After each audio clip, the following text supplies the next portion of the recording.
everyone, so before I get into my reaction to tonight's episode, today's Sunday, I want to go into what happened during the day in the BB house through the live feeds. Main thing that I'm taking away from this is that Ian, it's looking like he's not going to go on the block as of right now. Looks like Christmas will go on the block since she volunteered. She'll be a pawn, and Kaser will 100% go home. And I will say it's a positive for him because he gets to get out of this house, gets to get away from these people who do not want to work with him, don't appreciate him, and he gets to go back to his family. So I want this for him because it is such a struggle for him in this house, and it's just not gonna happen, unfortunately. As much as I hate it as a fan, I would have loved to see him go further, to see him make it to jury. It's just unfortunate. This big alliance is taking over and they're just picking people off. Enzo was saying that he's gonna talk to Ian and form some type of, not really alliance, but make sure that they're good allies. Cody says that Ian loves him and give him another 2 weeks, he'll put Ian on the block. And it's like they keep waiting to put Ian up. I don't know what they're waiting for, really. They just want him to stay around to protect Nicole, which I'm like, is that really best for your game? I love Ian, so I'm glad he's staying, but he doesn't stand a chance. Enzo was saying that Tyler will do it. He will get rid of Ian. And I'm like, Enzo, Tyler's gonna take a shot at Danny. Tyler, I don't think he cares about Ian right now. Enzo is also saying that Ian worries him. And Enzo's like, I need to make the deal sweeter to make sure we're good with him. It is just like, if Ian's worrying you so much and you're worried he's gonna win comms and what he's gonna do, why not just get rid of him or put him on the block? It's just like, what are you waiting for, really? You said you wanted to make big moves. You said you were playing your own game, so do it. Enzo said that he trusts Kevin more than the girls in his own alliance, and I'm like, Danielle, Rani, whatever, and Rat Cole, better be careful because these guys are coming for you. They would rather Kevin stay in the house. Kevin's gonna make it further than them at this point. He's just their designated pawn. Ian was telling Christmas, because they were having a talk about being a pawn, and Christmas is like, Ian, you won't go home if you go up, whatever. And Ian's like, last time I was told I was a pawn, I would have gone home and I would have been $500,000 poorer. And I'm like, Ian, don't bring up the money, don't bring up winning. They know you're a winner, but just down low. But that was one of my favorite parts of BB14, was when he won that veto and was able to keep himself in the game. That was so great and exhilarating to watch. Okay, so not my favorite episode of BB for obvious reasons. They started off with the HOH comp, which, you know, they showed for a long time. I felt like they took a lot of time showing it, probably because there's not much going on, but it was just a lot of time spent on that, and it's really not all that interesting to watch, especially if you know what already happened. So Kaser was smart about it in his heat. He was the only one really throwing them all at once, and he was the first one to advance from his heat, and I was like, yay. Almost forgot how this goes. Danny, of course, lying about the pity vote. She said she did it as a pity vote. Don't try to backtrack now. We all know you were coming for her title and you wanted her out, so let's leave that whole pity vote thing behind us, because that is definitely not true. You did it as a hinky vote to pin it on someone. That's the real reason. Cannot believe we were subjected to watching Nicole and those buns again. I thought we were done with it. So Ian was talking about physics and how that, you know, helps him in the comp, and I honestly would have thought that he would have done better. Maybe he threw it, maybe his heart just wasn't in it. He said he's happy with his standing in the house, which he obviously shouldn't be. So he's definitely clueless on what's going on and how things are going, because once Kaser is gone, he may very well be next. Memphis was actually cheering on Ian, and I was like, okay, Memphis. Day was actually cheering on Danny, and I'm like, Day, if only you knew. Which is very cringy. It was like, oh no, girl. Bay was talking about getting big targets out of the house. Memphis, Nicole, Ian. Totally fine with her going after Memphis and Nicole, but Ian, no thank you. So Christmas was crying about not getting HOH, and at first I laughed about it, but then I felt kind of bad because obviously she wants to see her kid and she's a mom, she misses him, so I totally get that. Felt bad for laughing at first, but then Day was feeling a little bit down as well. She wanted to win so she could see her kid as well and hear from her kid. So I totally get that. I feel bad. Obviously, I don't know what it's like, but I'm sure it must be very difficult. It truly hurt seeing Kaser get so close and not be able to win this. He was trying to get that last ball in for a while, and then Enzo snuck in there and was able to get them all. It's really disappointing.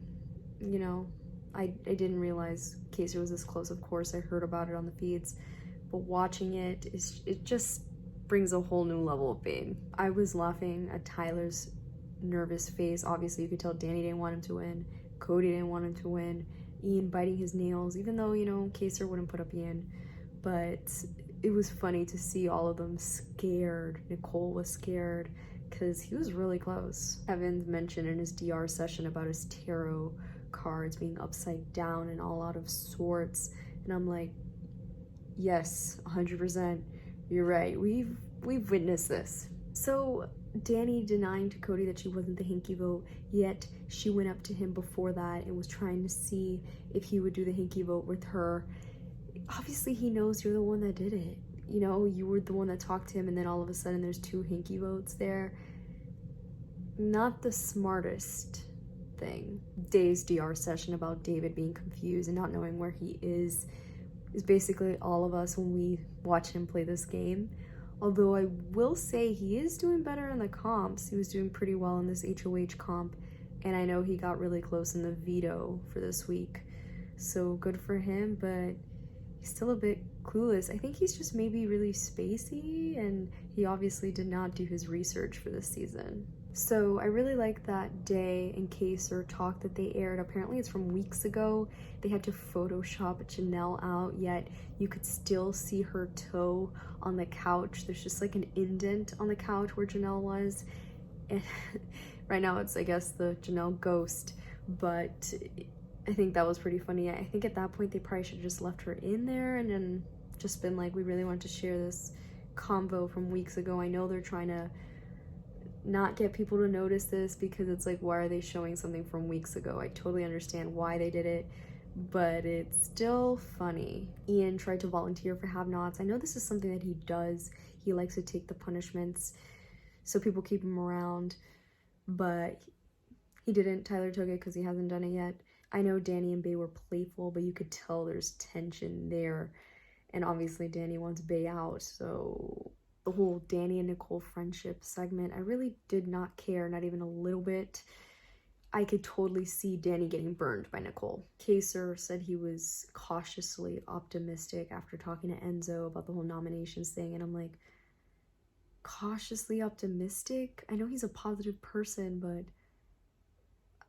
I wouldn't be optimistic after that, knowing the way Enzo is, and he's like that with everyone. It's just kind of like, apparently they can't tell who they're putting on the block. They can't flat out say it. That's a rule that they have, the production has. So he couldn't flat out tell Kaser he's going on the block. But if I were Kaser, I wouldn't feel cautiously optimistic. I wouldn't feel optimistic at all, considering that nobody wants to work with him. He has no one.